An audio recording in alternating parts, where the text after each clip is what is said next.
네. 자, 기출문제집 1페이지 펴시면 되고요. 예. 제가 아까 소학의 연구 범위는 한자의 형, 의랑 밀접하게 관련이 되어 있다라고 했는데요. 이런 식으로 문제가 나온 거예요.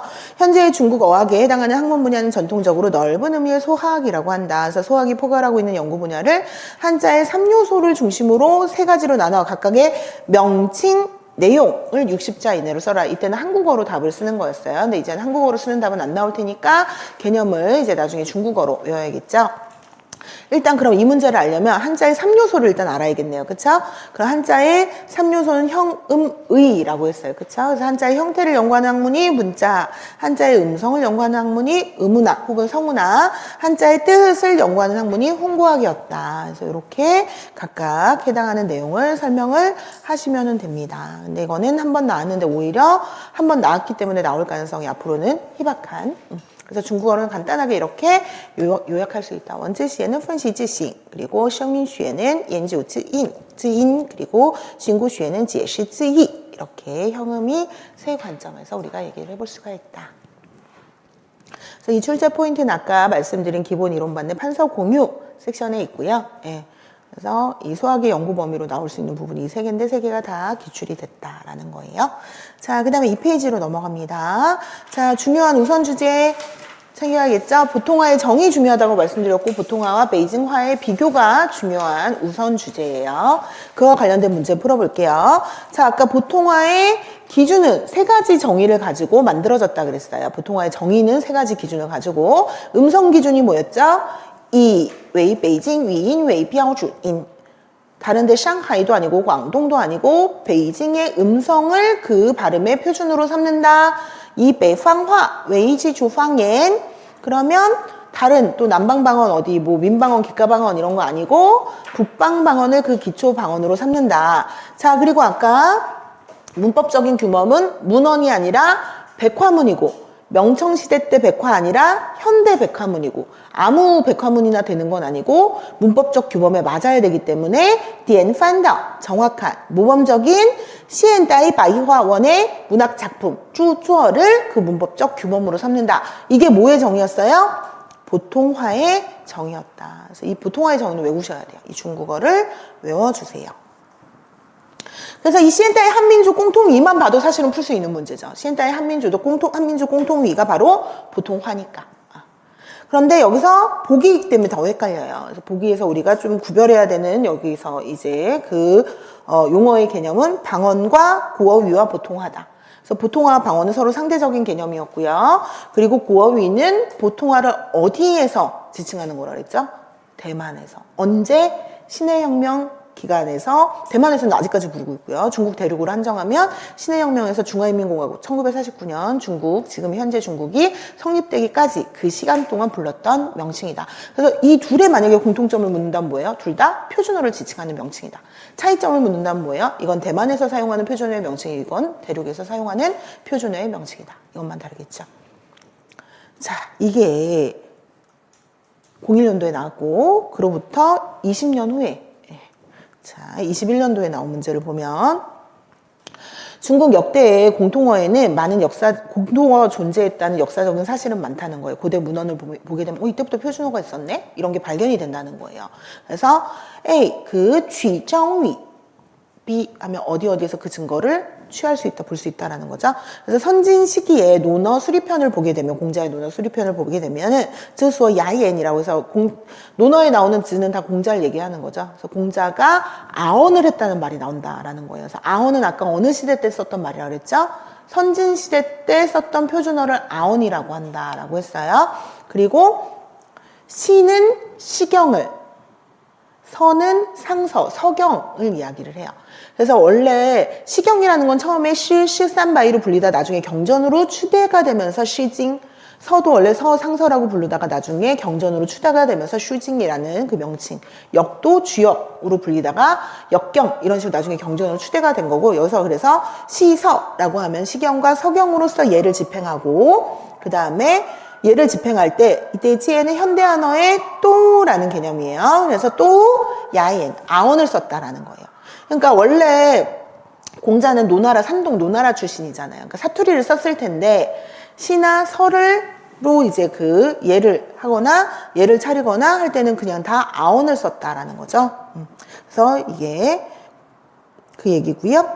그래서 이 아언이라는 이 말은 이어서 한대 때에는 문헌에서 통어라는 말로 대체가 된다라는 거예요.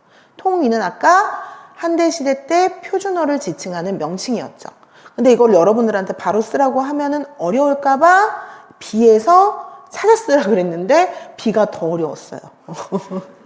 그리고 이때 좀 약간 이제 멘붕이 왔던 것들이 좀 중요하지 않은 고문이거든요. 이런 것들은 우리가 보통 독해로 나오는 고문들은 당송팔대 가문 위주로 시험에 출제가 돼요. 근데 이거는 이 어학개론과 고전산문을 엮겠다는 일념하에 별로 이렇게 그러니까 내용을 읽어보면 너무 안 중요하거든요. 보면은 얘가 뭐예요? 얘네들은 다 사투리인데 다 뺨, 아래턱, 시합, 알을 나타내는 사투리들이에요. 한, 이, 허 다 아랫뺨을 가리키는데 남초에서는 그러니까 초나라에서는 아랫뺨을 한이라고 하고 그다음에 그 진나라에서는 이거를 이제 그 허라고 불렀다라는 거예요. 근데 이 세 개 중에 이가 표준어다. 이게 중요합니까? 내용상? 별 얘기도 아닌데 어렵기만 되게 어렵잖아요. 근데 여기서 우리가 다른 거 다 해석 안 돼도 되고 이게 통위라는 한대 때 방언이 통언어라고 불렸다라는 거. 그러니까 이 통위와 야엔이 같은 개념이라는 것만 알면 이거를 해석을 못해도 풀 수 있는 유의 문제인 거죠. 그렇죠? 그래서 여러분이 또 잘못 생각을 하시기 쉬운 게 이런 게 나오잖아요. 그러면 불안한 거예요. 내가 이거는 전혀 중요하다고 생각하지 않았는데 그럼 고전산문을 그럼 선진시대 때 거부터 봐야 되나? 전혀 그렇지 않다. 독해로 나오는 것들은 당송시대 때 고전산문 같은 경우는 특히나 당송팔대가문 위주 그것도 한유 유종원 주로 다 나와요. 구양수 이렇게 몇몇 좁혀서 보시면 되고 요거는 독해를 안 해도 풀 수 있는 유의 문제이기 때문에 굳이 이런 거 하나 나올 때마다 그럼 이것도 봐야 돼 저것도 봐야 돼 이렇게 하실 필요가 전혀 없다는 거죠. 그래서 여기서 일단 통어를 찾았고요, 우리가. 그리고 이거는 안 찾았어도 쓸 수 있는 문제였죠. 확인만 했었으면 됐고 아까 시대별, 아언에서 통어에서 그 다음에 명청시대 때는 관리들이 쓰는 말 어디로 갔다 그랬어요?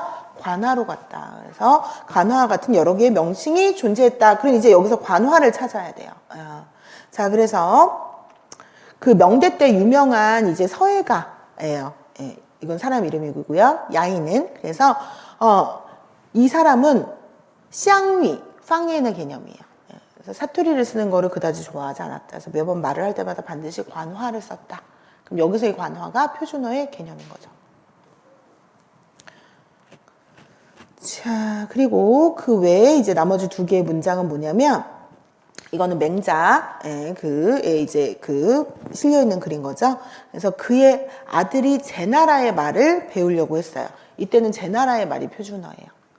그래서 그의 아들이 제 나라의 말을 배우려고 하면은 제 나라의 사람을 그 사부로 삼아야 되지 않겠는가라는 거예요.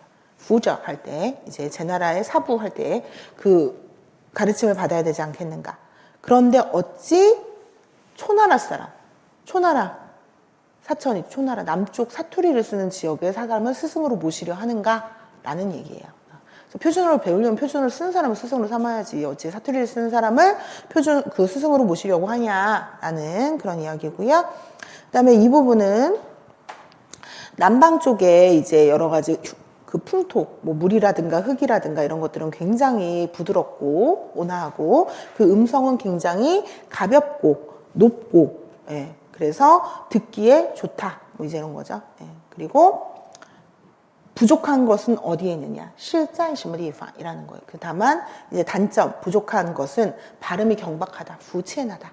그래서 약간 이제 북방방언 같은 경우에는 공명도 많고 소리도 밑에서부터 이제 올라오고 조금 발음이 이제 풍성한 느낌이라면 이제 남방은 좀 더 앞쪽에서 이제 좀 발음이 되고 건설음도 없고 성조의 편폭도 많다 보니까 조금은 좀 약간 번잡하게 시끄럽게 들린다라고 자기네들끼리 이렇게 그냥 얘기를 하는 거죠. 번잡하고 경박하다.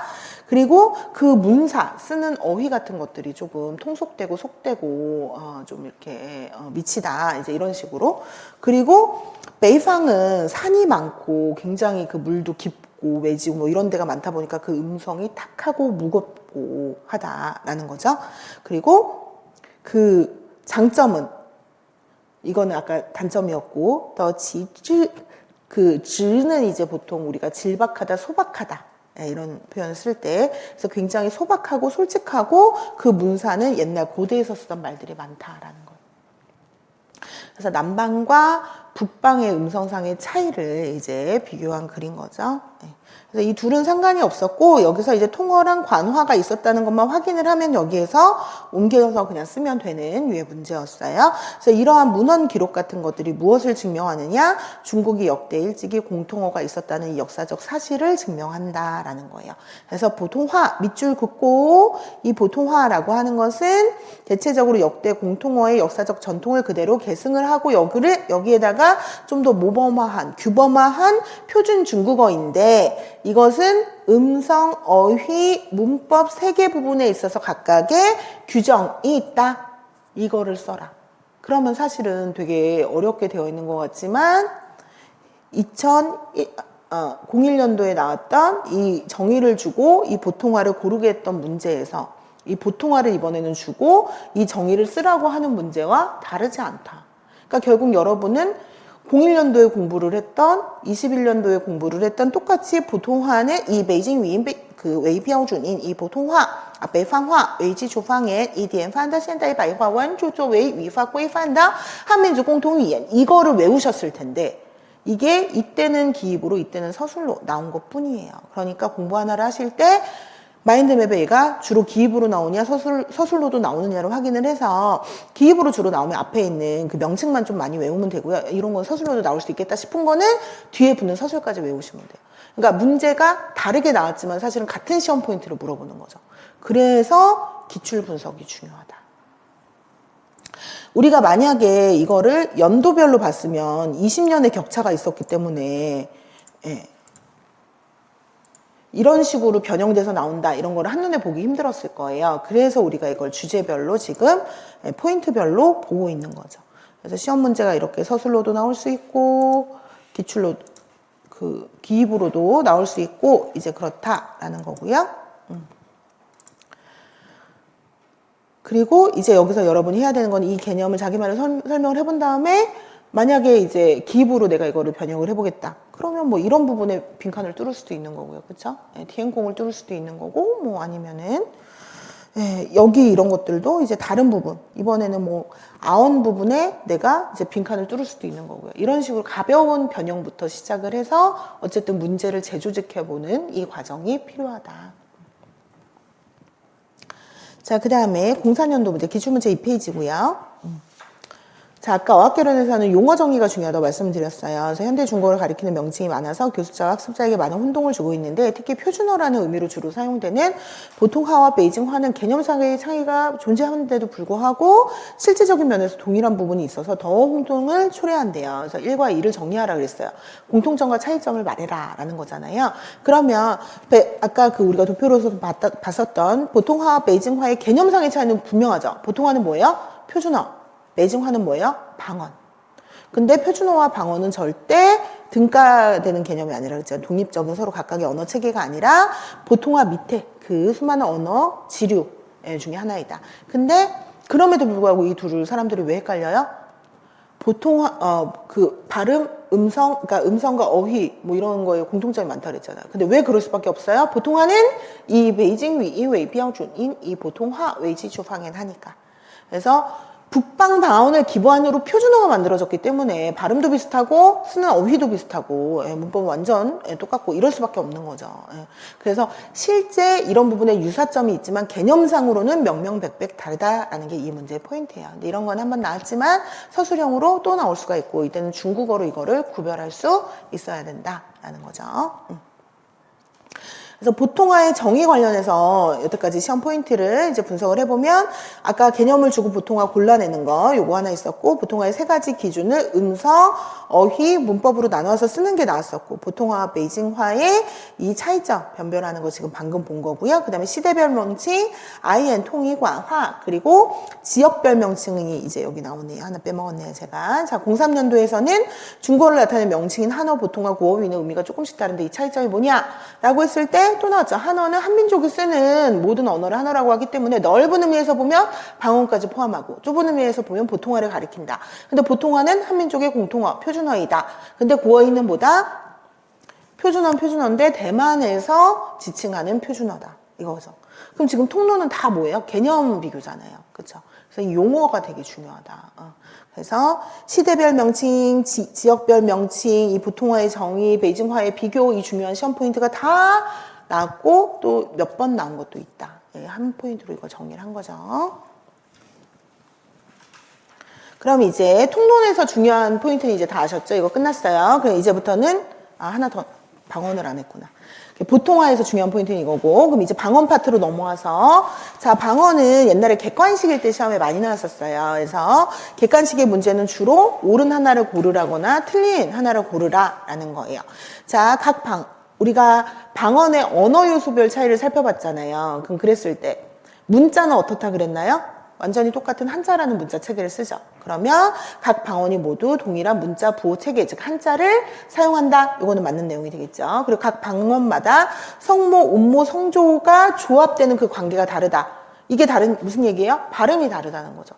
성, 운, 조라는 음성 체계를 가지고 있는 건 사실인데 이게 어떻게 조합되는지가 다르기 때문에 발음이 달라지게 되는 거죠. 성조의 개수도 다르고. 그리고 이 부분 위인은 음성.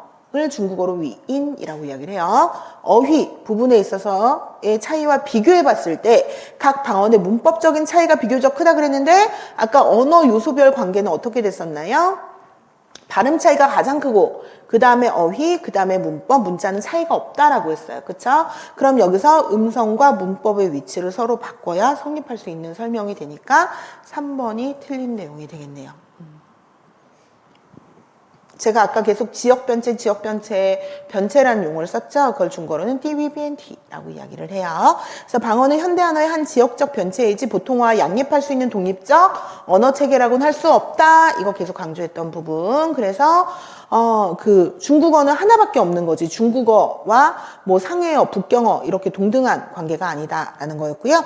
그 다음에 아까 지역별 차이에서 장강 이북의 광활한 지역, 특히 화북, 동북 지역 같은 경우에 지도상으로 봤을 때 여기에 해당하는 거죠. 같은 북쪽 내에서 얘는 베이펑팡옌 내부의 일치성이 여기 남방에 존재하는 방언들보다 클 수밖에 없죠. 그러니까 북방 방언끼리 더 비슷할 수밖에 없다라는 얘기예요. 그리고 또 맞는 설명이 되겠어요.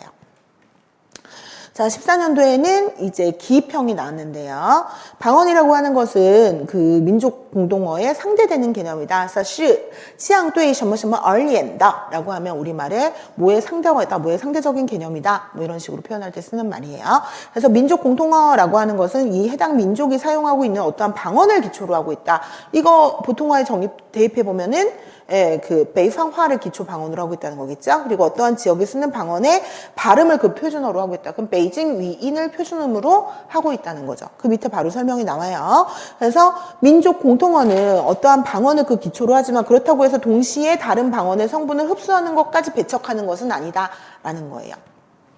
그래서 라지, 쓰레기, 라지 이것도 남방방언에서 온 말이고요. 뭐 깡카, 뭐 이런 거, 비에니오 이런 것도 다 각종 그 사투리에서 온 어휘군이에요. 그러니까 다른 사투리에 있는 어휘는 이건 절대 안 돼. 북방 방언에 있는 어휘만 써야 돼. 이건 아니라는 거죠. 다 흡수하는데 기초 방언, 근간이 되는 것은 북방 방언으로 한다. 근데 이거를 여러 가지 가공이라든가 이런 것들을 거치고 규범화된 한민족 공통어를 가리켜 우리가 표준어라고 한다. 그래서 뼈준위는 뭐 공통위, 뼈준위 이런 식으로 표현을 하고요.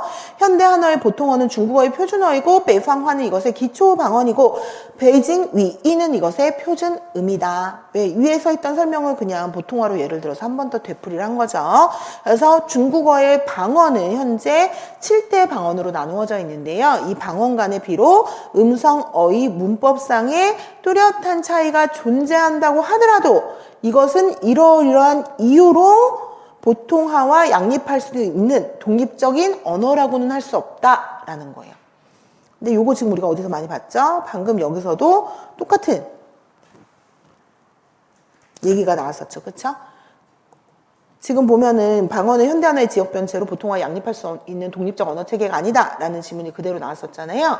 근데 여기도 지금 그 얘기가 나오는데 이게 지금 12년도에 나온 거고 이게 14년도에 나온 거란 말이에요. 근데 두 번째 나왔을 때는 똑같은 포인트긴 한데 다른 포인트를 이제 물어보는 거죠. 얘가 그렇긴 한데 그 이유가 뭐냐. 이렇게 발음도 다르고 방언 간에 어휘도 다르고 이러면 독립된 언어 체계로 볼 수 있는 거 아니야? 그럼에도 불구하고 얘가 왜 아니지? 라고 했을 때 발음상에는 비록 발음상의 차이가 존재한다고 하더라도 서로 정연한 대응되는 규칙이 있다라는 거예요. 성모, 음모, 성조라는 음성 체계가 존재한다. 그래서 여기의 키워드가 뚜잉, 대응이었어요. 뚜잉 더 인시, 뚜잉 더 호일리가 있었고 기본 어휘와 문법은 대부분 비슷하며 한자라는 공용의 문자 체계를 쓰고 있기 때문에 그래서 얘네들은 병립할 수 있는 등가의 개념이 아니다라고 하는 것이 포인트였어요. 자, 그리고 이제 방언에서 중요한 포인트는 7대 방언. 그래서 7대 방언은 아까 우리가 지도를 보고 구별을 했었죠. 요거 그대로 보시면 이게 베이팡팡예, 그쵸? 그리고 우팡예, 다방언이 이제 그 민방언, 그쵸? 이거는 여러분들 판서 공유 자료에 넣어드렸어요. 네, 커지아 방언이 그 다음에 위에 방언이 마. 3강 방언이 지금 빠지고 이렇게 5개를 예제로 이제 들어놓은 거고요. 여기에 3강원, 간방언까지 해서 7대 방언인데 처음에 문제가 나왔을 때는 되게 단순한 그냥 기입형. 그래서 뒤에 보고 그냥 이거 채우면 되는 거거든요. 그래서 보통화의 기초방언이라는 특징이 있고 이제 기초방언이고 그리고 이제 베이징화를 대표로 한다고 했으니까 얘는 베이팡팡예 혹은 과마팡예 북방방언이겠죠. 그리고 이거 다 뭐 블라블라 있지만 결국은 저지앙화라고도 부르며 수조화나 샹하이화를 대표방언으로 한다라고 했으니까 얘는 우팡예 되겠고 그다음에 장샤화를 대표로 하는 거 샹팡예 그리고 난창화 대표로 하는 거 깐팡예 그리고 커지아팡예는 매현화를 대표로 한다라는 거죠. 그래서 우리가 하나가 여기서 알아둬야 되는 포인트가 뭐예요? 각 방언과 대표 방언은 꼭 같이 연결해서 기억해둬야 되겠구나라는 걸 알 수 있죠. 민팡예는 우리가 부젠성, 저지안성 이렇게 나눌 수 있고 그 다음에 위에팡예 같은 경우 광저우화를 그 대표 방언으로 한다. 자, 잘 보시면 이렇게 07년도에 나왔는데 그 다음에 이제 시험에 나올 때는 조금 더 심화해서 나오는 거예요. 그럼 이번에는 지도가 제시됐죠. 13년도에 나올 때는 그래서 얘는 기출문제 4페이지고요. 지도가 나오고 이거는 단순히 지역 용어만 알아야 될 뿐만 아니라 방언의 특징까지 알아서 이 지리적 위치, 이 방언의 명칭, 이 방언의 특징 3개를 다 알아가지고 짝을 맞춰야지 풀 수 있는 문제였어요. 그러니까 좀 더 심도 깊게 나온 거죠. 그럼 이제는 뭐예요? 이 시험 범위가 확대돼서 이 방언의 특징까지 알아야 되는 거예요. 그러니까 기존에는 이 방언의 대표 방언만 알아도 대충 이거 연결해서 쓸 수 있었는데 이제는 이 방언군별 특징까지도 우리가 알아내야 된다. 자, 입성음미가 소실되고 건설음이 존재했다. 아까 뭐의 특징이었나요? 북방방언의 특징이었죠. 수조화를 대표 방언으로 한다. 오방언의 특징이었죠. 화교들이 많이 쓰는 방언이고 아우머니 이 지역에 속한다는 걸로 봐서는 위에팡예 월방언이고요. 베이징화와 언어적 차이가 크고 하이난성의 대부분 아까 하이난성, 후지엔성은 민팡옌 그리고 방언 명칭은 북방 지역으로부터 이주해온 이주민을 가리켰다. 그래서 그들이 남방에는 객이었기 때문에 커지아 팡옌이라고 불렀어요. 그래서 객가 방언 각각의 특징을 일단 연결한 다음에 얘의 지도상의 위치를 찾아야 되는 거죠. 그렇죠? 그랬을 때 차례대로 북방 오민 객가 그 월방언 이렇게 됐기 때문에 이 3가지가 다 맞아 떨어지는 것은 3번 다 이리다. 그래서 방언의 이제 출제 포인트는요, 언어 요소별 차이, 그쵸? 그리고 음성에 이 대응되는 그 규칙이 있다라고 했던 아까 어휘도 공통의 어휘 구조가 있고 문법이랑 문자는 대동소이하다라는 언어 요소별 요소 그거 그리고 7대 방언과 대표 방언 명칭 그리고 지리적 위치와 특징 요거까지가 이제 방언에서 중요한 시험 포인트가 되겠습니다. 자, 그 다음에 이제부터는 중국어의 특징으로 넘어갈게요. 중국어의 음성 특징에서 제일 중요한 건 뭐다? 성조가 있는데 이 성조가 뜻을 변별한다는 것이다. 자, 그러면 여기서 중국어는 한장 언어 체계에 속하고요. 성조 체계가 있고 양사가 풍부하다. 이 설명 자체는 맞죠. 풍부한 양사가 있고 아까 했었잖아요. 현대한어는 양사가 고대한어와 비교해봤을 때 풍부하다. 성조 체계가 있다. 이거 다 했었는데 이 설명이 틀리다는 게 아니라 이 설명 맞는 설명인데 이 예문을 통해서 알 수 있는 현대 중국어의 특징이냐 아니냐예요. 그러면 요거는 우리가 조금 이따 밑에서 보겠습니다. 근데 만약에 성조 체계가 있다라는 걸 알려주려면 이런 예문이 들어갔었어야 되겠죠. 睡觉,睡觉,看书,看书. 책을 보다가 나무 베다. 물만두와 잠을 자다. 성조 차이로 인해서 그 뜻을 변별하는 거죠. 이게 예문으로 제시가 됐으면은 요거를 고를 수 있었을 텐데, 예, 이거는 다른 언어 특징이라는 거죠. 이거는 밑에서 할게요. 자, 그래서 11년도에 요 문제는 맞는 문제가 되겠죠. 예문이 제대로 바르게 됐다. 성조 차이로 인해서 뜻이 변별되는 게 맞으니까. 그래서 이게 현대한어의 음성 특징이다. 현대한어의 음성 특징이 여러 가지가 있지만 그 중에 이제 기출이 됐던 거는 성조가 뜻을 변별을 한다는 것이었다.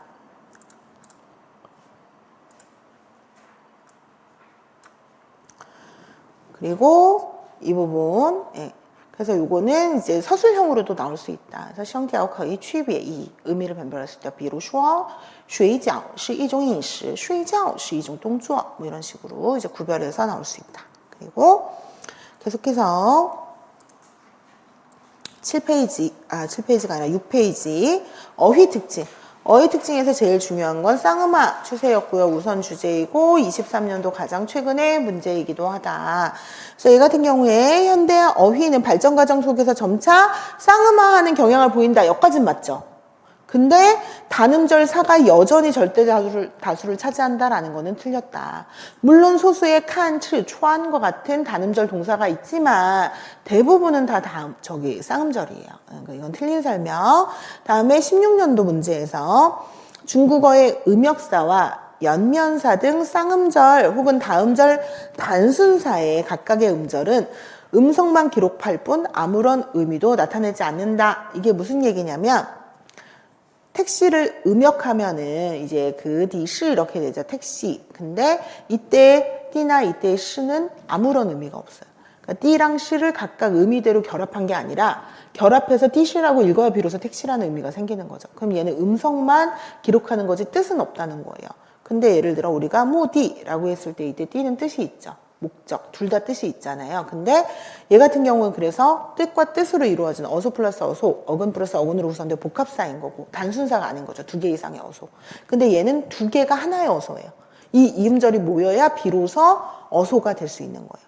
그래서 이런 걸 단순사라고 해요. 하나의 어소로 구성돼. 근데 이런 것들이 중국어는 대부분 어소는 단음절이거든요. 무도 단음절이고 띠도 단음절이고 얘가 합쳐서 쌍음절의 복합사를 이루는 구조인 거죠. 그래서 음절은 단음절 어소들이 많은데 예외적으로 다음절 어소가 생기는 경우가 있어요. 그 대표적인 게 뭐냐면 하나는 음역사, 외래사를 음역하는 과정에서 예를 들어 지하컬리, 샤파, 뭐 이런 거, 소파, 뭐 마이크로폰 이런 것들 다 음역사들 같은 경우가 이제 다음절 어소이고 그리고 연면사라는 게 있어요. 그래서 연면사 같은 경우에는 얘가 솜처럼 이렇게 연결되어 있어서 이거를 뜯어내면 뜻이 소실되는 이것을 연면사라고 얘기를 해요. 대표적인 게 옛날에 동식물 이름들을 다 쌍으로 지었어요. 예를 들면은 투어 마우 되어 있는데 얘 같은 경우에는 루어 투어의 마우를 이야기를 하는 거거든요. 루어 투어, 낙타, 나비, 후디에 뭐 이런 거, 개미, 마이 이런 것들 다 옛날에는 이음절이었다는 거예요. 원래부터 얘는 이음절이었어요. 단어가 처음 나왔을 때부터. 근데 특이했던 거죠. 옛날에 대부분의 그 단어들이 고대 한어에서부터 다 단음절이었는데 이런 일부 동물, 식물 이런 것들의 이름은 이음절로 지었었다. 근데 이 이음절이 다 모여야 비로소 낙타라는 뜻이 생기는 거예요. 루어 따로 투어 따로 해서 각각의 뜻을 가지고 합쳐져서 낙타가 된 게 아니라 루어 투어가 합쳐져야 비로소 낙타라는 뜻이 생기니까 얘는 두 글자로 이루어진 한 개의 어소이자 단어라고 보셔야 되는데 그러면 이게 이제 이음절 단어잖아요. 이미. 근데 이 루어 투어의 중요한 건 뭐냐면 이 루어 투어의 루어나 투어는 아무런 뜻이 없어요. 그냥 음성만 기록하는 거예요. 루어 투어가 합쳐져야 비로소 뜻이 생겨요. 일단 이게 이 얘기예요. 연면사거든요. 루어 투어가. 그랬을 때 이 연면사 같은 경우에는 이 각각의 음절은 음성만 기록할 뿐 뜻은 나타내지 못한다라는 거예요.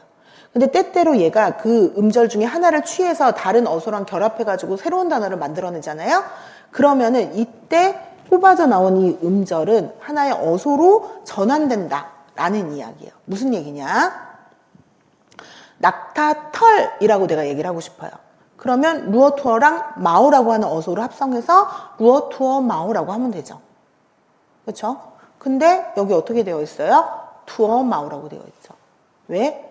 삼음절이 싫어서 루어투어를 이때 투어로 압축을 해서 마오를 합친 거예요. 그럼 루어투어에서 투어는 아까 분명히 아무 뜻도 없다 그랬죠. 근데 얘가 루어투어에서 투어로 압축돼서 마오랑 결합되는 순간 어떻게 돼요? 얘는 낙타란 뜻이 생긴 거예요. 그럼 시험 내기가 좋잖아요.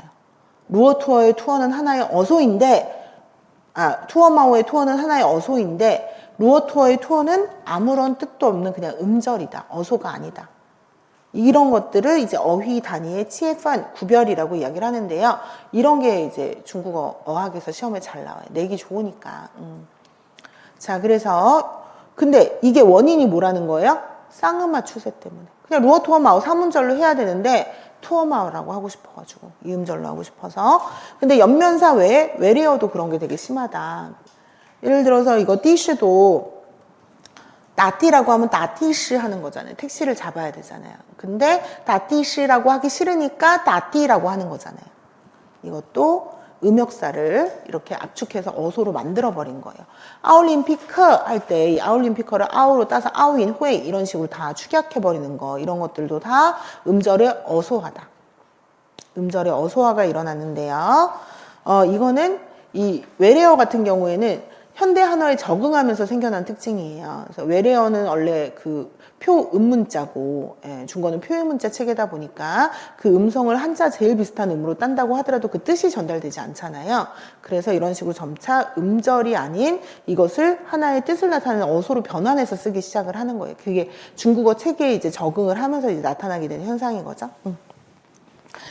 근데 이 단어도 보면 모터 같은 경우에도 모델이잖아요. 모델.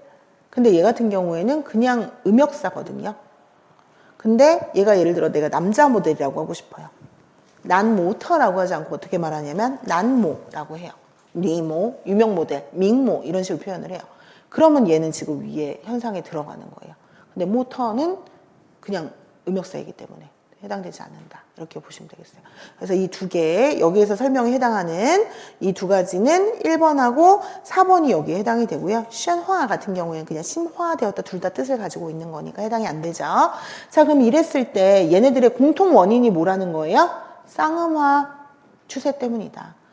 그래서 현대한어는 쌍음화 추세를 갖는다라고 하는 이 원인으로 인해서 이 음역사의 어소화도 일어나고 연면사를 이렇게 하나로 압축하는 압축어소, 혹은 약칭어소라고 하는데 이 압축어소의 현상도 일어나는 것이다. 이런 것들을 젠청위수라고 얘기하고 이거는 음역성분의 어소화 현상이라고 이야기를 해요. 지금 개념이 조금 어려우실 수 있는데 이거는 계속 반복할 거니까 일단 쌍음화를 기본으로 한다는 게 제일 중요한 포인트라는 거 알아두시면 되겠어요.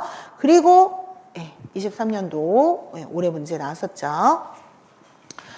자, 작년 문제집 가지고 계신 분은 이 부분 아까 보여드렸던 추가 기출문제 단권화에 올려두었으니까 보시면 되겠습니다. 자, A는 중국어 특징에 관한 이제 글이고요. B는 학생의 작문 학생의 숙제이다. 그래서 B 중에서 오류가 있는 두 개의 문장을 찾고 고치고 A의 근거에서 그 이유를 설명해라. 대부분 문법 문제는 B문 찾고 고치고 근거예요. 이 3단계로 이제 문제가 나옵니다. 근데 A에서 그 이유를 찾으라고 했으니까 조금 유의 깊게 봐야 되겠죠. 중국어 같은 경우는 많은 특징을 가지고 있어요. 여기서 예를 몇 가지 들어보자면 우리 앞에서 계속 반복했던 게 뭐예요? 한이 没有形态变化. 중국어는 형태 변화가 없다. 예를 들어서 动词没有过去时,现在时,未来时 시제 변화가 없는 거죠. 영어처럼 과거면 ed 붙이고 현재면 ing 붙이고 이런 게 없다라는 거예요. 他昨天说现在说明天会说 해도 지금 한자의 형태가 변한 건 하나도 없다. 都是동양대 이거 이 슈어의 형태가 변하지 않는다는 거죠. 근데 중국어 이런 그 어휘의 구조는 자 이거는 이제 문법 특징이에요. 그렇죠? 근데 중국어 어휘의 구조는 이제 그 쌍음절을 그 조합 단위로 하는 경향이 매우 뚜렷하다. 아까 쌍음절과 추세를 가진다. 이런 똑같은 의미가 되겠죠? 그래서 예를 들면 이시성을 가진 사람을 우리는 라오리, 샤오리라고 부른다. 근데 구양수 할 때 어우양이 복성이라고 하죠. 우리도 제갈공명, 그러니까 선우운숙 할 때 이런 선우 이런 것들이 복성이잖아요. 두 글자로 된 성을 복성이라고 하는데 그러면은 구양수가 성이 구시고 이름이 양수가 아니잖아요. 구양 씨를 가진 수라는 사람인 거죠. 그러면 구양 같은 경우에는 우리가 어떻게 부르냐면은 그러면 이 원리대로 따지면은 라오리라고 불렀으니까 얘들 라오 어우양, 샤오 어우양이라고 불러야 되지 않냐라는 거예요. 근데 그렇게 부르나요? 그냥 어우양이에요. 뭐 구양씨를 가진 사람은 나보다 어리고 나이 든 사람 없어요? 근데 그러니까 나보다 보통 나이 많은 사람에 라우를 붙이고 어린 사람한테 샤오를 붙이잖아요. 근데 뭐 구양씨를 가진 사람은 그런 구분이 없는 것도 아닌데 왜 이러냐? 이음절 맞춰주려고 이러는 거다라는 거예요. 그 복성에다 라오리를 붙이면 세 글자가 되니까 라오오양, 샤오오양 하는 게 너무 싫은 거예요. 이만큼 쌍음절에 대한 집착이 굉장히 이제 심하다라는 거예요. 자, 그래서 그래서 이 부분이 일단 유의 있게 보시고, 그래서 이 맨 마지막 이제 문장을 보시면 어떻게 되어 있어요? 我有两个女儿, 나는 딸이 둘이 있는데, 年纪还小, 아주 어려요. 大的11, 小的8. 그럼 大的女儿11岁라는 거고, 小的女儿8岁라는 얘기인데, 그러면 하나는 11살이고 하나는 8살이면 똑같이 11岁, 8岁라고 하든가, 아니면 둘 다 호칭을 생략하고 11빠라고 하든가 해야 되는데, 얘 같은 경우에는 11 같은 경우에는 이음절이니까 수에를 붙이면은 삼음절이 돼서 싫으니까 11이라고 해서 이 수에를 생략할 수 있었는데, 빠는 얘가 단음절이니까 수에를 생략할 수가 없다는 거예요. 빠수에라고 해야 된다라는 거예요. 이만큼 이음절을 엄청 집착한다, 진짜. 그래서 이게 문법에까지 이렇게 영향을 주게 되는 거잖아요. 단위를 생략을 할 때 이 수가 복수여가지고서는 이제 음절, 수가 이음절을 넘어가게 되면 뒷단위를 생략하고 그렇지 않으면 못한다라는 거죠. 그래서 이것도 원인은 뭐다? 중국어는 이건 찾았으면 되는 거죠. 이 부분. 그쵸? 예, 지금 현대 중국어의 특징이 총 3가지가 나와 있는 거예요. 형태 변화가 없다. 쌍음절을 그 기본으로 한다. 그 다음에 이 세 번째 보라색으로 표시한 이즈신씨가 앞에 오고 신신씨가 뒤에 온다 라고 하는 이 3개의 현대 언어의 특징 중에서 얘와 관련된 오류의 원인은 이 쌍음화에 대한 거겠죠. 그러니까 2번을 찾아서 쓰시면 되고, 그럼 하나가 해결이 됐어요. 그리고 1번에 대한 예문은 여기 나와 있지 않다. 자, 그리고 이 부분은 이제 나중에 문법에서 할 건데요. 자, 중국어에서 그 주어와 목적어의 특징을 비교할 때 아주 중요한 특징이 하나 있어요. 주어는 내가 이미 알고 있는 정보, 이미 알고 있는 대상, 특정적인 것이 올 수 있고, 목적어 자리에는 불특정한 것, 내가 알지 못하는 것이 이제 온다. 그래서 많이 나오는 예문 중에 하나가 커란 라이라, 라이카란라 이런 거 이제 예전에 시험에도 많이 나왔었던. 그래서 얘가 주어 자리에 오게 되면은 오늘 손님이 몇 시에 오기로 했는데 내가 알고 있던 그 손님이 왔다 이런 얘기고, 라이 이웨이 카렌, 그래서 라이 카렌라 라고 하면 집에 있는데 예상치 못하게 웬 손님이 한 분 왔다 이런 거예요. 이런 거는 내가 몰랐던 정보, 그래서 신신시 새로운 정보라고 하고, 이 카렌은 내가 알던 정보, 이지 신시라고 하는데, 이 알고 있는 정보는 앞에, 새로운 정보는 뒤에 이제 오게 된다. 근데 보통 이런 새로운 신시 앞에는 수량구가 붙거든요, 중국어는. 그래서 이런 수량구가 붙으면 우리가 보통 불특정한 거, 한 개든 두 개든, 이걸 양 거, 한두어 이런 것들 붙으면 불특정한 거, 나 이런 식으로 지시대명사가 붙거나 아니면 앞에 수량이 존재하지 않거나 이러면 특정한 것으로 봐요. 그래서 나 웨이시, 저 웨이시 이런 대상은 특정한 것이고, 이런 것들은 주로 다 앞에 오죠, 주어에. 그쵸? 근데 이제 뒤에 보통 지아리 라일러 이거를 이런 식으로 수량구가 붙은 거, 昨天看了一本书 이럴 때는 다 뒤에 오죠. 근데 지금 여기 보니까 이거地方我去过라고 했어요. 그럼 那个地方我去过라고 할 수 있어요. 那个地方 우리가 둘 다 알고 있는, 거기 얘기하다가 거기다 가봤지 이렇게 되는 거죠. 근데 내가 한 곳을 가봤다 해서 이거地方去过이렇게 못해요. 그럼 어떻게 해요? 我去过이거地方이라고 하던가, 那个地方去过라고 하든가, 뭐 이런 식으로 바꿔줘야 된다는 거죠.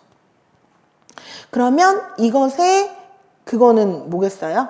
근거는 아까 중국어 같은 경우에는 이즈신씨가 이제 그 앞에 오고 신신씨가 뒤에 온다라는 것이다라는 거죠. 예제도 바로 나왔으니까 我去买书了 할 때 슈는 신신씨인데, 이제 슈 말라이러 할 때 슈는 우리 둘 다 알고 있는, 너 책 뭐 샀어 왔었어? 슈 말라이러 사왔지. 우리 알고 있는 정보예요. 근데 내가 취买书了 하면 이 책을 샀는지 안 샀는지 몰라. 그래서 책 사러 갔다 이렇게 얘기할 때. 그래서 요건 나중에 문법 때 또 자세히 하도록 하고, 일단 오늘의 그 어휘 특징은 쌍음절에 대한 것이었다. 그래서 현대 언어의 어휘 특징에서 쌍음화가 제일 중요하다는 것만 기억을 해두시면 되겠고요. 다음에 29년도 요 문제 보시게 되면 이거는 이제 동음사에 대한 거예요. 아까 어휘 특징 중에 하나 또 뭐 있다 그랬어요? 음절은 몇백 개밖에 안 되는데 한자는 또 되게 많으니까 동일한 음절로 여러 개의 한자를 나타낼 수밖에 없다라고 했죠. 그러다 보면 글로는 구별이 되는데 들었을 때는 구별이 안 되는 경우들도 있고 심지어 동형 동음도 있어서 그렇죠? 동형 동음도 있어서 한자로도 봤을 때 헷갈릴 수도 있고 그래서 동음사가 뜻에 혼란을 또 초래하는 그런 요소 중에 하나가 된다. 자, 그럼 여기서 보시면 你猜猜蜜蜂给花园里增添了香气是什么意思呢? 라고 했을 때 꿀벌들이 정원에 생기를 불어넣어 주었다 라고 할 때 이 샹치는 사전을 찾으면 우리가 현대언어 사전 찾았을 때 이렇게 샹치 1, 샹치 2 이렇게 요 샹지아오에 이렇게 아라비아 숫자 1, 2 있는 것들이 동음사예요. 근데 얘네들 같은 경우는 동형 동음사기 때문에 구별하려고 이렇게 1, 2를 붙여주는 거예요. 이형 동음사는 한자가 다르니까 굳이 이렇게 할 필요가 없는데 근데 이렇게 하는 이유는 뭐냐?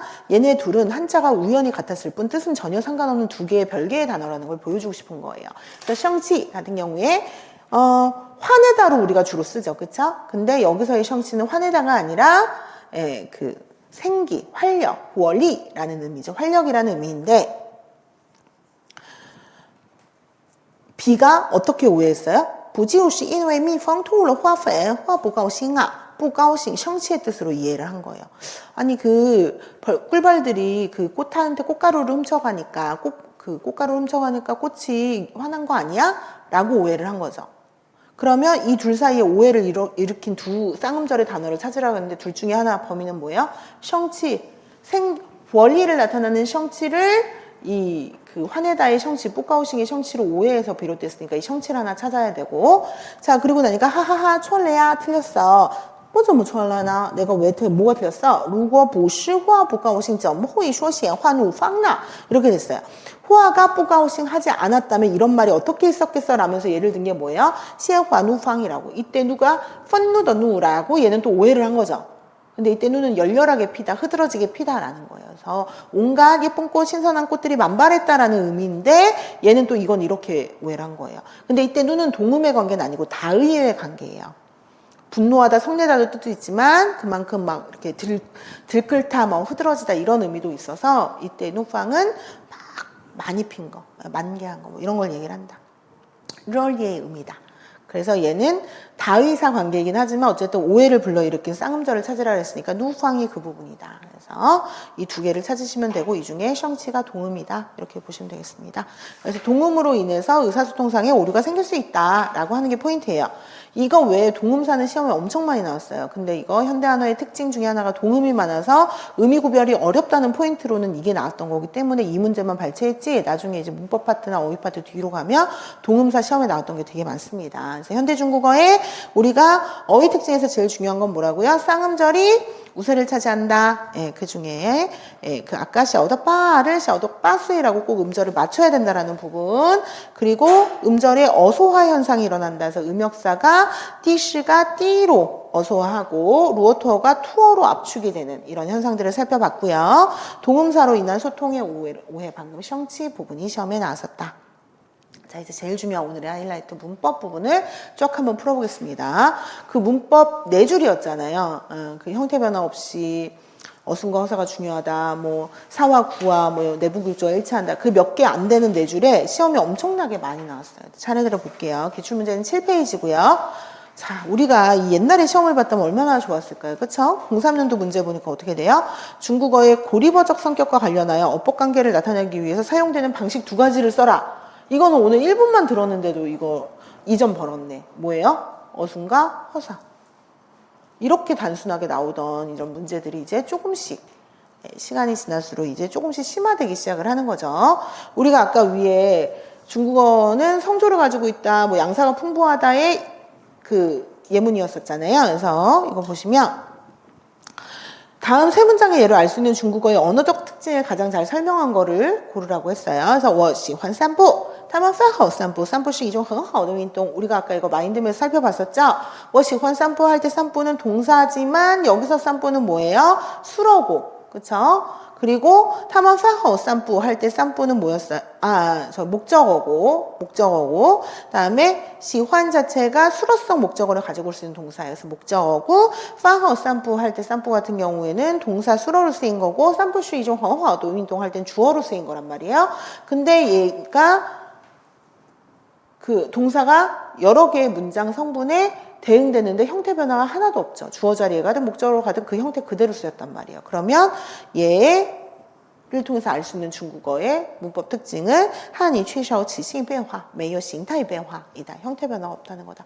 이거로 인해서 나타나는 현상은 조금 더 다양하다 그랬어요. 두 가지 관점이 있다 그랬어요. 그래서 그 옆에 문제로 보시면 19년도 문제.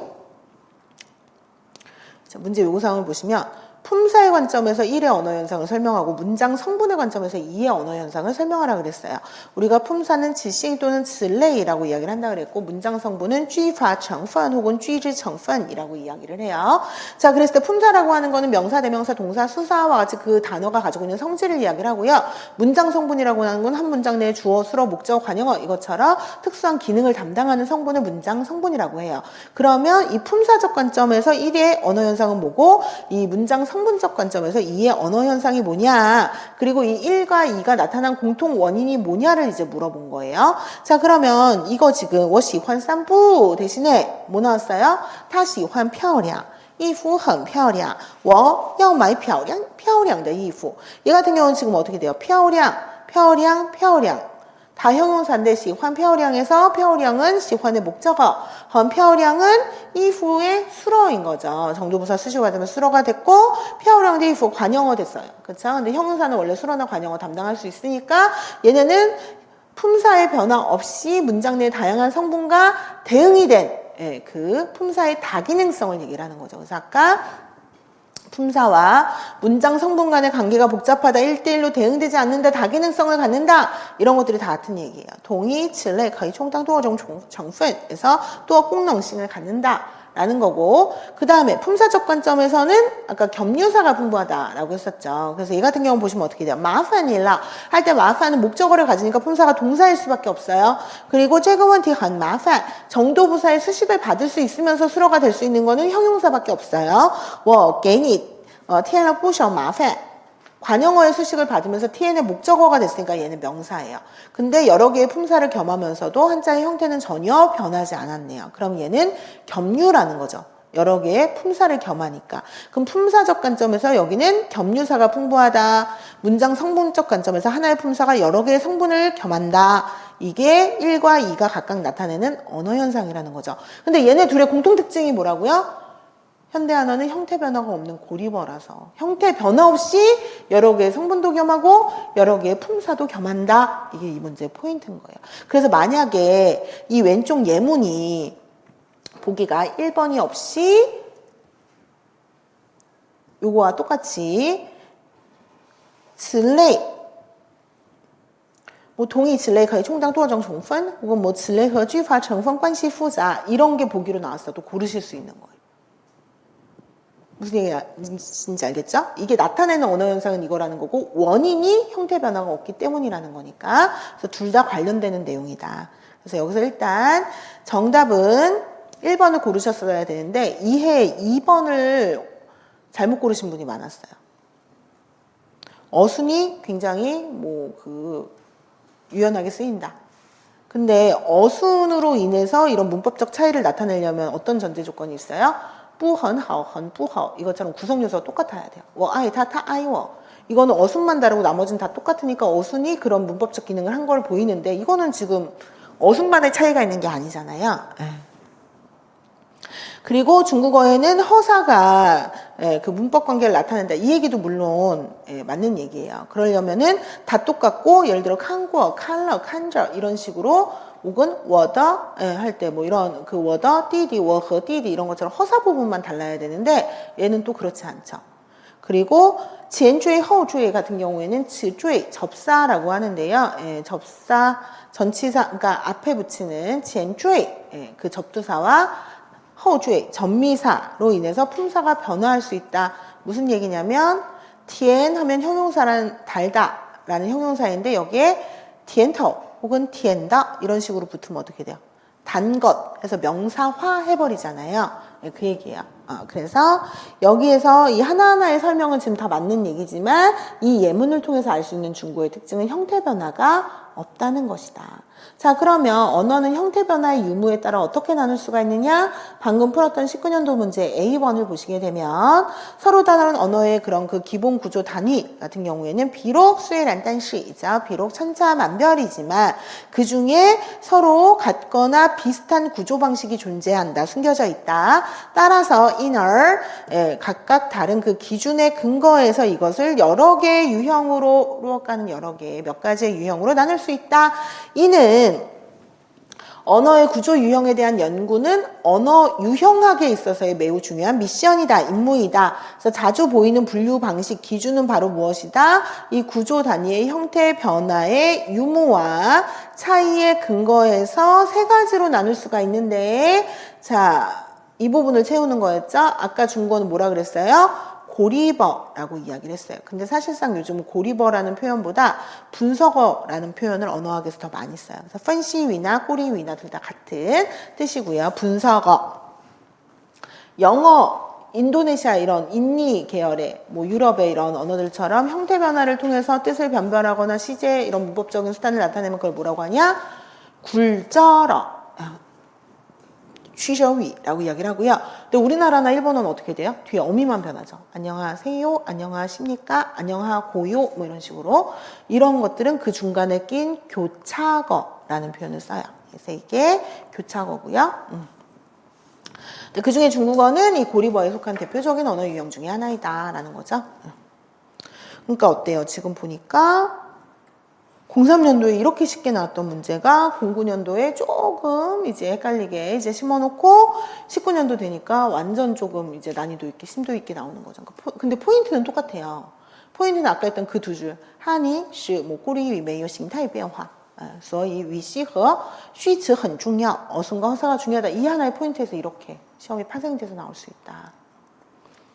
자, 그럼 오늘 제일 중요한 최다 출제 리스트를 우리가 해냈네요. 오늘은 무조건 이거 완벽하게 이해하기. 예문도 비슷한 형태로 나오잖아요. 그래서 다품사의 예, 겸유의 예, 이거 꼭 기억하시고 이 둘을 혼동하지 않기. 이게 오늘의 주요 내용입니다.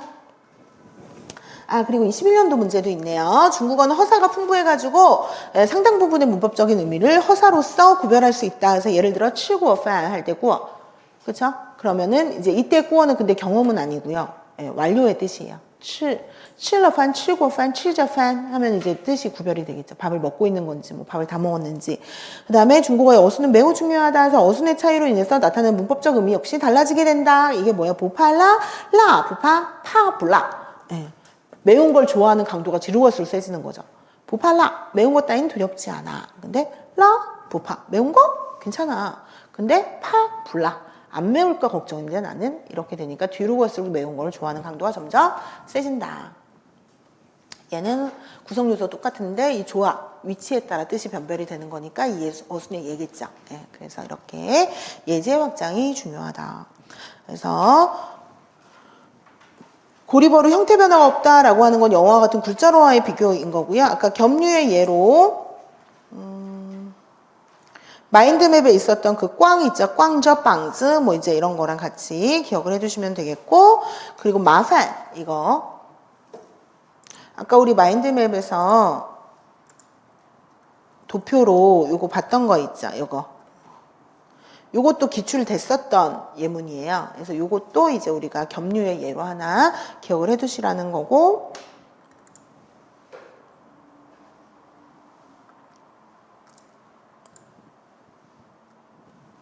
그리고 아까 마판이 할 때 마판 이것도 이제 겸유의 예로 나온 거고, 다기능성의 예로 아까 시환산부, 시환표량 뭐 이렇게 나왔던 거고요.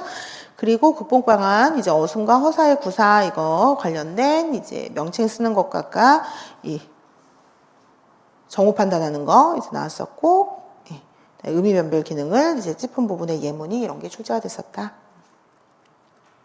자, 그 다음에 문법 특징으로 우리가 이것도 우선 주제이긴 해요. 단어와 구와 문장의 기본 내부 구조가 일치한다라는 거였죠.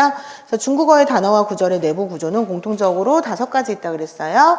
주술, 동목, 동보, 수식, 병렬 등의 구조를 가지고 있는데 다음에 제시된 각 구와 동일한 내부 구조를 가진 단어를 짝지어라 라는 거예요.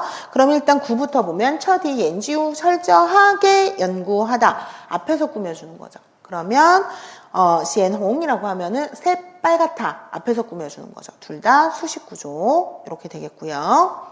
끝났고 진싱 분析분석을 진행하다 동목 구조 쓰지 그 기계를 운용하다 그러니까 쓰지 하면 택시기사로 우리가 주로 쓰니까 명사용으로 이게 혼돈돼서 동목이라고 잘 생각을 못 하는데 그 기계를 운영하고 관장하는 거를 쓰지라고 하기 때문에 이것도 동목형이에요. 그럼 동목형도 끝났고 자 슈어더 칭추 하면은 말을 하는 정도가 매우 뚜렷하다 잘 말한다 똑똑하게 잘 말한다 뒤에서 보충해주는 술보 보충 구조가 되겠죠. 동보 구조 수어 수어 압축했어요. 어떻게 작게 단어를 뒤에서 보충해준 동보 구조형 단어다.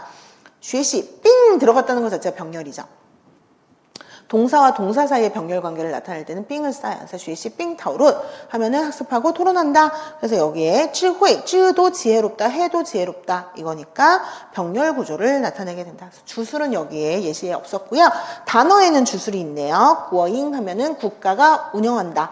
구경할 때 얘가 주술형이고 구가 없었던 거죠. 아까 이제 띠미 엔전동, 뭐 지면이 진동하다 이런 것들이 이제 주술형 예제가 되겠어요. 자 그리고 11년도 문제 복합사와 단어 그러니까 여기서 두안이 있는 구예요. 구 단어가 아니라 이거 헷갈리시면 안 되는 게 우리나라 말의 단어는 중국어로 츠이고요. 우리 한자의 단어가 이거거든요. 두안위. 근데 이게 우리말로는 구이고요. 그러니까 헷갈리시면 안 된다. 네. 자, 그래서 복합사의 구의 문법 구조, 복합사랑 기본적으로 일치한다. 그래서 띠짠이라고 하면 땅이 흔들리다, 지진. 네. 그 주수형 구조를 가진 복합사인데 정지 요시오 성적이 우수하다. 얘는 군대 주술 구조. 가이샤안 하면 고쳤어요. 어떻게 더 좋게. 동보형인데 다싸오 간지 청소를 해 어떻게 깨끗하게. 네. 그래서 동보구. 이 같은 경우는 동보 혹은 술보 혹은 보충 구조라고 이야기를 할 수 있다. 그러니까 이거는 맞는 설명이 되겠죠? 자, 그 다음에 가의 밑줄친 구조. 이거를 유의하셔야 되는 부분이 이거예요. 가의 밑줄친 구조, 나의 구조예요. 그럼 뭐를 따지라는 거예요? 가는 밑줄친 부분만 따져야 되고 나는 전체에 나타날 수 있는 모든 구조를 따져야 된다는 거예요. 자, 그래서 밑줄이 없잖아요. 그러니까 나는 전체를 따지고 얘는 밑줄 친 것만 따지라는 거예요. 전체를 따지지 말고. 그랬을 때 공통으로 해당되는 게 있는데 이와 같은 구조로 된 거를 보기에서 있는 대로 골라라 라고 했어요. 근데 여기 있는 것들은 지금 다 구고요. 그쵸? 여기 보기에 있는 것들은 또 다 복합사예요. 그러니까 문제가 조금 변형됐지만 결국은 이 복합사와 구의 의미 구조가 일치하는 걸 찾으라는 거예요. 자, 그럼 일단 가부터 분석을 해볼게요. 그럼 얘는 문장이잖아요, 전체는. 근데 이 전체 문장으로 구분하는 게 아니라 밑줄 친 부분만 해야 돼요. 그러면 시엘러 리앙 피엔을 우리가 이것도 좀 우리가 구별할 수 있는 게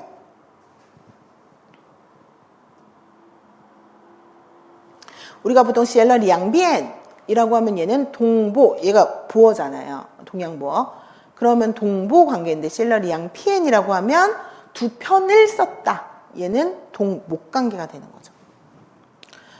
호화쥐 제슈 그러면은 연극이 끝났다. 연극이 이제 피동주어가 되는 거죠. 주술 관계가 되는 거고요. 시허 적합하다 뭐 하기에 좀 말말 장사하기에 적합하다 동목이죠. 그리고 이타오 방스 그러면 수량구는 명사를 꾸며준 관용어가 되니까 결과적으로 수식구조.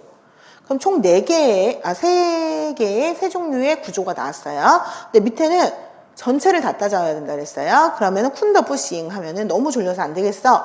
얘는 동보 하나 나와요. 근데 얘를 따져보면 추억과이 같은 경우에는 잘못 나무랐다. 오해했다. 니더朋友 수식 너의 친구 전체로 보면 얘가 목적어가 되는 추억과일러 니的朋友 너의 친구를 내가 잘못 탓했어, 나무랐어, 오해했어. 이렇게 되니까 얘는 수식과 동목 구조가 다 있는 거예요. 그럼 결과적으로 얘는 동목과 수식이 공통 구조니까 여기에서 동목과 수식인 두 개를 찾아야지 답이 되는 거예요. 근데 이 숨겨진 동목 구조를 못 찾다 보니까 여러분들이 이 공통된 거를, 이 가와 나의 공통된 구조를 찾아야 되잖아요. 근데 이 숨겨진 동목 구조를 못 본 거예요. 그래서 수식 구조로 된 것만 일단 찾은 거예요. 그래서 그게 뭐냐면 파단이 일단 말을 잘못했어. 동목 구조만 찾고 이 숨겨진 수식 구조를 다 못 찾은 거예요. 그러니까 동목 똥러는 쉽게 찾았는데 니은은 찾았는데 답이 3번이라고 하니까 어떻게 생각을 했냐면 파단이 그럼 동목 구조야? 라고 생각을 하신 분들이 되게 많더라고요. 파단은 벌금 통치성, 수식 구조죠. 그러니까 이 숨겨진 수식 구조를 찾느냐 여부가 포인트였다. 이렇게 보시면 되겠어요. 찌신, 스스로를 믿다. 주술구조. 치해진, 다가가요. 어떻게 가깝게.烦恼, 둘 다 걱정거리니까 병렬. 이렇게 되죠. 그럼 얘도 시험에 나오는 유형을 아시겠죠? 이게 복합사, 구랑 주로 비교해가지고 서로 유형이 같은 것들끼리 어떻게든 짝짓는 이런 형태로 얘는 나온다. 그래서 얘도 뭐가 중요하겠어요? 예제 확장이 무지하게 중요하다. 그래서 기출됐던 예제는 여기 다 정리해 두었으니까 여기에 점점 더 추가하는 형태로 보시면 된다. 자, 이제 기출문제집 9페이지 아까 词类和句法成分关系复杂 이게 품사의 다기능성과 겸유를 얘기를 하는 거라 그랬죠. 그래서 품사와 문장 성분이 1대1로 대응하지 않는다라는 포인트. 그래서 이거 앞에서 풀었어요. 근데 여기에도 해당하기 때문에 여기 한 번 더 넣은 거예요. 그래서 한 번 나왔던 기출문제가 뒤에 다시는 안 나오는 게 아니라 연관성 있는 주제 있으면 다 넣었어요. 그래서 어떤 거는 대여섯 번도 나와요. 자, 그래서 얘는 1번. 그리고 얘도 지금 위에 똑같은데 또 넣었어요. 똑같이 해당이 되니까. 그리고 아까 제가 말씀드렸던 이 부분도 기출이 됐다 그랬잖아요. 그래서 얘도 지금 요거 겸유사에 해당하기 때문에 여기에 들어갔습니다. 그래서 아까 우리가 마인드에서 봤던 꽝저 방즈라고 하면 이때는 동태조사를 가지고 오면서 뒤에 목적어까지 가져오니까 동사품사일 수밖에 없다. 어깨를 드러내다. 꽝동주의 부동팅이라고 할 때 이때 꽝은 즈라는 의미였어요. 그쵸? 그럼 이때는 부사. 그리고 성분은 부사어가 된 거죠. 띠반이 차더 팅꽝이라고 할 때 얘는 보어가 되면서 정도부사의 수식을 받아야 되니까 형용사가 될 수밖에 없다. 공스 민성하오. 그래서 위엔공 리엔상예 요꽝 요메요의 목적어가 될 수 있는 거는 품사상 명사이고 얘는 요의 목적어이다. 이렇게 되면 이걸 통해서 알 수 있는 게 뭐라고요? 하나의 품사가, 하나의 단어가 형태 변화 없이 여러 개의 품사를 겸할 수 있다. 겸유사가 많다라는 거죠. 자, 그래서 아까 다기능성의 예로 쌈뿌, 펴량 나왔고 겸유의 예로 방금 했던 꽝, 마판 외에 되게 많이 나왔어요. 겸유사가. 이 겸유사는 근데 나중에 문법에서 또 할 거예요. 이거는 현대 한어의 특징하고만 연결된 그 포인트로 여기에 넣습니다. 자, 그리고 마지막 양사와 어기사가 풍부하다라고 하는 이 문법 특징에 대해서 기출문제 10페이지고요. 자, 수사와 명사, 동사가 서로 이제 결합을 할 때 일반적으로 수사 뒤에는 양사를 붙인다. 그래서 이거는 이 돈이요, 이 장즈, 이리미 할 때 장 같은 것들이 이제 일종의 이런 양사가 되겠죠. 그리고 제가 여기 색깔로 표시한 것들이 품사 명칭이에요. 그래서 품사의 명칭은 좀 구별을 할 필요가 있다. 자, 품사라고 하는 거의 가장 큰 대범주는 실사와 허사예요. 그래서 그리고 더 큰 범주는 즈레이예요. 이렇게 보시면 돼요. 아까 즈레이는 즈신과 같은 거라 그랬죠. 품사가 다시 실사와 허사로 나뉘게 되는 거예요. 그래서 여기에서 일단 실사를 칠해보면 대명사, 양사 이런 것들은 구별사는 형용사 중에 좀 특수한 형태의 형용사예요. 나중에 할게요.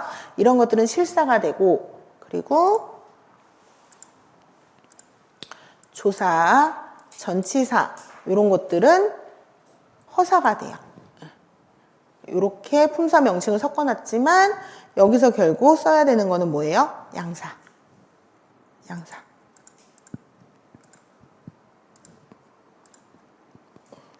그리고 아까 09년도 문제에서 보기에 풍부한 양사를 가진다라고 하는 이 설명은 맞지만 이것에 해당하는 예제가 아니다. 만약에 예제가 이게 나왔다면 그 양사가 풍부하다를 골라야겠죠. 자, 그리고 자, 이건 논술 문제인데요. 논술 문제는 지금 보면 배점이 몇 점? 25점. 옛날에 시험이 3차까지 있었을 때가 있었어요. 그래서 1차에 40문제 객관식을 풀고 2차에 100점 만점에 논술 문제 4문제를 쓰는 난이도가 상당했어요. 그리고 그때는 하나당 25점씩 이렇게 됐었고, 근데 이제 그렇게 한 5년 하다가 안 되겠다 싶었는지 이제 논술을 이제 그러니까 1, 2차 전형을 하나로 통합을 해가지고 한 시험 내에 이제 그 단답하고 서술하고 그 다음에 논술을 같이 내다가 논술을 또 그렇게 몇 년을 내다가 이제 논술이 폐지가 된 거죠, 몇 년 전에. 그래서 지금은 이제 논술 없이 완전 단답 기입이랑 이제 서술로만 이루어졌고 서술 내에서도 대부분 2개 이상의 단답이 다 포함되어 있으니까 상당히 예전에 비하면 난이도가 쉬워진 거예요. 하지만 여전히 이 포인트는 또 서술형 문제로 나올 수가 있기 때문에 논술도 일단 다 보긴 할 건데 논술이라고 되어 있는 부분이 상당히 난이도가 있다는 것은 감안하시고, 그래서 지금 봤을 때 너무 어렵다 그러면 나중에 여러 번 들으면 되니까 너무 스트레스 안 받으셔도 돼요. 자, 일단 B의 3원을 통해서 알 수 있는 현대한어의 고대한어의 차이점을 얘기를 해보라는 거예요. 근데 B의 4번에 제시된 거는 고대한어거든요. 그럼 이 고대한어를 일단 백화문으로 번역을 해보래요. 그럼 백화문은 현대한어잖아요. 그럼 현대한어로 번역을 했을 때 어떠한 차이점이 생기는지를 얘기를 하면 돼요. 그럼 얘는 사기, 사마천이 지은 사기라는 역사서이고요. 거기에 사기에 보게 되면은 왕들의 이야기만 따로 수록해 놓은 편이 있어요. 그게 본기편이고 그 본기 내에 고조는 항우, 유방과 항우할 때 항우의 이야기를 기록해 놓은 게 이제 고조 본기예요. 그래서 그 항우의 그 이야기 중에서 그의 신체를 묘사한 부분이 있는데 걔는 여기 왼쪽 다리에 72개의 점이 있더라. 되게 징그럽겠죠, 실제로 보면. 근데 저 왼쪽에 72개의 점이 있다라고 할 때 고대한어로 보니까 어떻게 돼요? 72黑子라고 해서 그냥 바로 수사가 명사에 붙어버렸어요. 근데 현대한어는 이렇게 된다 그랬어요? 안 된다 그랬어요? 얘를 현대한어로 하면 72个黑子라고 해야 돼요. 그러면 차이가 뭐예요? 양사 유무죠. 고대한어는 고대 한이 부용량词 양사를 쓸 필요가 없는데 현대 한이는 必须用量词 양사를 반드시 써야 된다.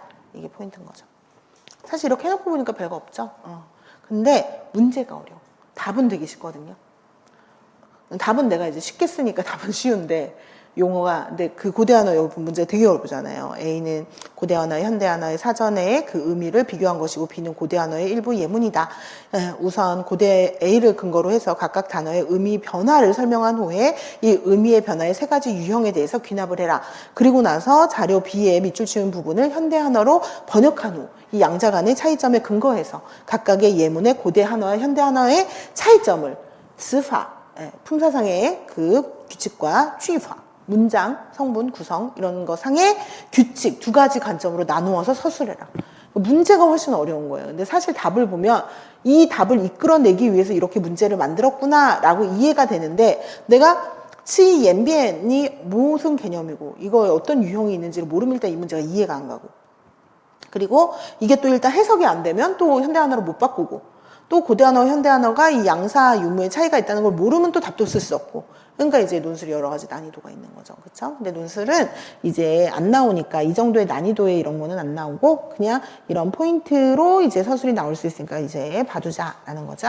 그래서 중요한 포인트는 이제 고대한어, 현대한어는 양사의 생략 가능 여부로 이제 변별이 된다라는 거고요.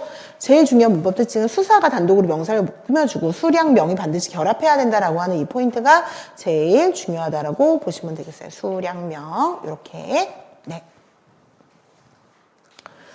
네, 이렇게 해서 어학개론을 마치겠고요. 지금 시간이 너무 애매하게 남아가지고 지금 점심시간을 가져야 될 것 같아요. 또 다른 하나를 하면은. 잠시만요. 아직 안 끊으셨죠? 여기 복습 가이드 부분에서 지금 이제 쉬는 시간이나 점심시간에 이어서 복습을 하고 싶으신 분들은 다들 쉬시고 싶겠지만 인강 들으시는 분들을 위해서 말씀을 드립니다. 그래서 복습을 하실 때 이제 이거 끊고 다른 수업을 바로 이어서 들으시는 것보다는 오늘 들은 내용을 지금 즉각적으로 이 부분을 정리를 하면서 바로 뒤에 확인보고 풀고 딱 해버리시는 게 훨씬 효율적이라는 거예요. 그래서 오늘 강의를 듣을 때 몰아서 듣지 마시고 아까 말씀드렸듯이 이왕이면은 요 한 포인트당 끊어가지고 수업을 들으시면 좋겠어요. 네, 잠시 점심시간 갖고 또 1시 15분에 이어서 하겠습니다. 수고하셨어요.